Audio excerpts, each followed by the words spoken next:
का लेक्चर 12वीं जमात के लिए। तो हमने नसर का हिस्सा पढ़ा, उसमें कुछ लेसन हमने पढ़े, कुछ सबक हमने पढ़े। गुजरा हुआ ज़माना, गिल्ली डंडा, मरहूम की याद में और शायरी की हकीकत से कुछ सवालात मैंने PDF में अपलोड किए थे पहले ही। आज शायरी का जो हिस्सा शायरी, जिसमें गज़लियात पहली जो सिन्फ है, उसमें मीर तकी मीर की जो 2 गज़लें हैं, जिस तरह हमने 11th में या 11वीं जमात में पढ़ी थी, तशरीह के तौर पर सवालात किए थे, उसी तरह यहाँ पर भी हम करेंगे। जितना मौका मिलेगा उतनी कोशिश करेंगे कि ज़्यादा से ज़्यादा पढ़ा जाए और सवालात किए जाएं, ताकि इम्तिहान की तैयारी अच्छे से हो सके। पहली गज़ल मीर तकी मीर की। जिस सर को गुरूर आज है या ताजवरी का, कल उस पे यही शौर है फिर नौगरी का। तो जैसा कि मैंने जो 11वीं जमात के लेक्चर गज़ल से मुतलिक दिए थे, उनमें कहा था कि अगर आपसे पूछा जाए ये शेर के मुतलिक तशरीह इम्तिहान में, तो वहाँ पे आपको लिखना है हर शेर में, चाहे जो भी 5 शेर हो, 10 हो, 20 हो, वहाँ पे आपको ज़रूर लिखना है कि ये शेर मीर की गज़ल से लिया गया है, या ये शेर दर्द की गज़ल से लिया गया है, ये शेर वली की गज़ल से लिया गया है। तो इन चीज़ों का जिक्र करना है, ये लिखना ज़रूर है कि ये शेर किन की गज़ल से लिया गया है कम से कम, या ये शेर वली का है कम से कम, ये भी लिखना है। शायर का नाम ज़रूरी, उसके भी मार्क्स मिलते हैं इम्तिहान में। बहरहाल हमें यहाँ पता है कि मीर तकी मीर की गज़ल हम पढ़ रहे हैं। तो पहला शेर तशरीह करेंगे उसकी। जिस सर को गुरूर आज है या ताजवरी का, कल उस पे यही शोर है फिर नौगरी का। इसकी तशरीह यहाँ पे सूफियाना फिक्र इस पर भी थोड़ी छाई हुई, मीर पर भी, चूंकि सूफी शायरी भी उन्होंने की है। जो शख्स आज दुनिया में अपनी बादशाही और जह हशमत पर गौर गुरूर और गुमंड करता है, कल जब वो मर जाएगा तो इसी दुनिया में उसका मातम किया जाएगा, यानी मौत उसकी बादशाह उससे छीन लेगी। तो ये दरअसल दुनिया के फानी और इंसान के फानी होने की तरफ इशारा है कि जो घमंड और गुरूर वो करता अपनी ताकत या अपने पैसे, अपनी इज्जत या दौलत पर, जो उसको गुरूर और घमंड हो जाता है, लेकिन जब उसका आखिरी वक्त आता है तो सब चीज़ें यहीं दरी की दरी रह जाती है और सब चीज़ें उनसे छीन लेती है मौत, जब मौत उसके नज़दीक आती है या मौत करीब आती है। दूसरा शेर। आफाक की मंजिल से गया कौन सलामत, असबाब लुटा राह में या हर सफरी का। तो मीर तकी मीर का शेर, जाहिर सी बात है हम मीर की गज़ल पढ़ रहे हैं। इस दुनिया में, शायर फरमाते, इस दुनिया में कोई भी हमेशा के लिए सलामत नहीं रहा। यहाँ जो भी आया मौत ने उसका सारा असबाब लूट लिया, यानी दुनिया में जो कोई भी आता है मौत उसकी जिंदगी उससे छीन लेती है। तो आफाक की मंजिल से, जो आफाक की मंजिल है, इस दुनिया में जो आया है वो सलामत नहीं गया, वो हमेशा जिंदा नहीं रहा। तो मौत ने बिराखिर उसको दबोच लिया, या मौत का सामना उसको करना है।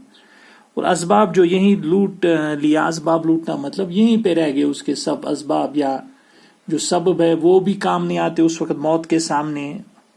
यानी दुनिया में जो भी कोई आता मौत उसकी जिंदगी उससे छीन लेती है। तो मौत बहरहाल बरहक है, उसको आती है हर मखलूक को। यहाँ तक कि पेड़ पौधे ये भी मर जाते, ये भी जब इनकी उम्र हो जाती है फिर सूख जाते हैं, और मखलूक जो है, जानवर, इंसान, बाकी जो परिंदे, उनको भी मौत आती है। जिंदा में भी शूरिश न गई अपने जुनू की, अब संग मदावा है इस आशफ्ता सरी का। कैद खाने में भी मेरे जुनू की शिद्दत कम न हुई, इस जुनू को खत्म करने का अब यही एक तरीका है कि किसी पत्थर से सर टकराया जाए, यानी अब सारी परेशानियों का इलाज मौत है। कैद खाने में भी, ये दरअसल दुनिया की तरफ इशारा है। कैद खाना या जो भी कैद खाना, मेरी जुनून की शिद्दत कम नहीं हुई, मेरा जुनून जो था, इस जुनून को खत्म करने का यही एक जरिया है कि पत्थर से टकराया जाए, पत्थर से टकराया जाए अपने आप को, तो तभी सुकून मिल सकता है या परेशानियों से नजात मिल सकती है।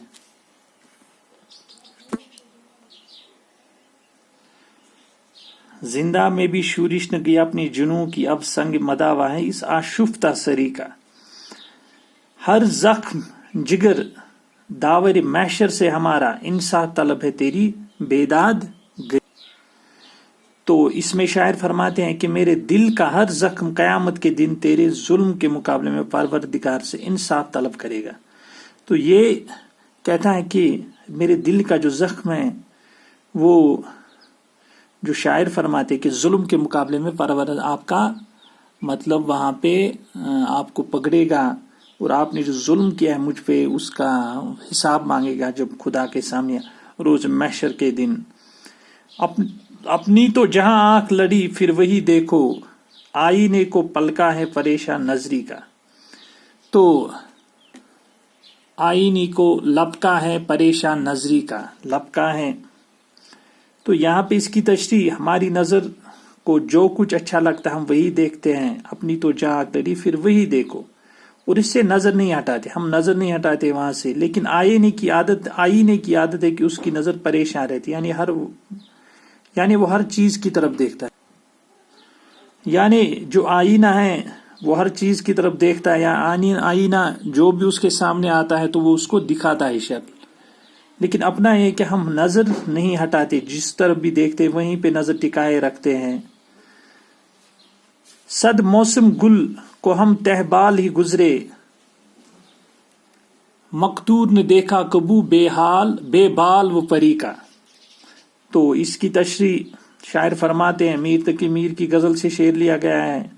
ہم نے ہمیشہ موسم بہار ایک اداس بلبل کی طرح پروں میں سر دبائے گزارے ہیں. دراصل یہاں اپنی جو بے سر و سامانی یا اپنی جو کیفیت جو گزرے اس پہ بے چارگی، اس کی طرف اشارہ ہے کہ ہم نے ہر موسم بہار بھی پروں میں سر دبائے گزارے، یعنی غموں میں گزارے، اور اپنے آپ کو اس پرندے کی طرح پایا جو بال پر نہ ہونے کی بنا پر اڑنے پر قدرت نہیں رکھتا. تو ہم نے اسی طرح اپنے آپ کو پایا جس اگر کسی پرندے کے پر نکالے جائیں یا کاٹے جائیں تو پھر وہ اڑ نہیں سکتا، اسی طرح اپنے آپ کو پایا. یعنی ہم کچھ نہیں کر سکے، ہم بے یار و مددگار تھے. اس طرح ایک اور شعر اس غزل کا چونکہ مختصر کی گئی، اس کے اور شعر بھی ہیں اور یہاں پہ سیلبس میں کچھ شعر کاٹ دیے گئے ہیں. لے ساز بھی آہستہ کی نازک ہے بہت کام آفاق کی اس کارگہ شیشہ گری کا. تو یہاں پہ اس کی سیدھی سادی تشریح مشہور شعر میر تقی میر کا تصوف کے حوالے سے یا اس دنیا کے حوالے سے جو انہوں نے فانی ہونے کی یا ناپیداری کی طرف اشارہ کیا ہے، اس طرف اشارہ. اس دنیا میں شیشہ دل کے ساتھ معاملہ کرنا بہت ہی نازک کام ہے. یعنی دل کے ساتھ دل دکھانا یہ بہت نازک کام ہے، بہت کٹھن یا بہت مشکل. ایسا نہیں کرنا چاہیے، اس کام میں انتہائی احتیاط برتنے کی ضرورت ہے. تو اس میں احتیاط برتنے کی ضرورت ہے. کسی کے ساتھ مذاق کرنا یا کسی کا دل دکھانا، اس سے پرہیز کرنا چاہیے، اس طرف بھی اشارہ ہے. تو یہ آخری شعر اب اس کا جو مقطع ہے اس غزل کا، ٹک میر جگر سوختہ کی جلد خبر لے کیا یار بھروسہ ہے چراغ سحری کا. تو یہاں پہ یہ مقطع ہے، میر کا نے اپنا تخلص استعمال کیا ہے. تشریح کی، میرے یار ذرا میری جلے ہوئے دل کی جلد جلد خبر لے، کیا بھروسہ ہے کہ میری زندگی کا ٹمٹماتا چراغ کب بجھائے. تو سوختہ جلد خبر لے، تو یہ دراصل اشارہ کرتے ہیں کہ اس کا مداوع کر لے، اس پہ مرہم کر لے. کیا بھروسہ ہے چراغ سحری کا، کہ کیا بھروسہ ہے کہ کب یہ چراغ بجھ جائے یا کب یہ موت کے منہ میں چلا جائے. میر تقی میر یا جو شاعر اس کو کہے گا، جو بھی اس کو کہے گا قاری پڑے گا. تو یہاں پہ ہم میر ہی مراد لیں گے کہ وہ کہتے کہ جلد اس کی خبر لے، اس کی مرہم پٹی کریں تاکہ وہ بچ جائے، تاکہ اس کا چراغ سحری نہ ہو جائے، تاکہ وہ موت کے منہ میں چلا نہ جائے، اس سے بچ جائے. تو یہاں پہ پہلی غزل میر کی، اس کی تشریح ہم نے کی. اب ایک اور غزل ہیں. اس غزل کے کچھ 2-4 شعر چھوڑ دیے گئے، اور آپ کی جو سیلبس، آپ کا جو سیلبس ہے اس میں یا آپ کے سبق میں اس نثری شعری حصے میں میر کے 8 شعر ہیں. تو کچھ 2-3 یا 4 شعر شاید چھوڑ دیے گئے ہیں، 8 شعر اس میں رکھے گئے ہیں.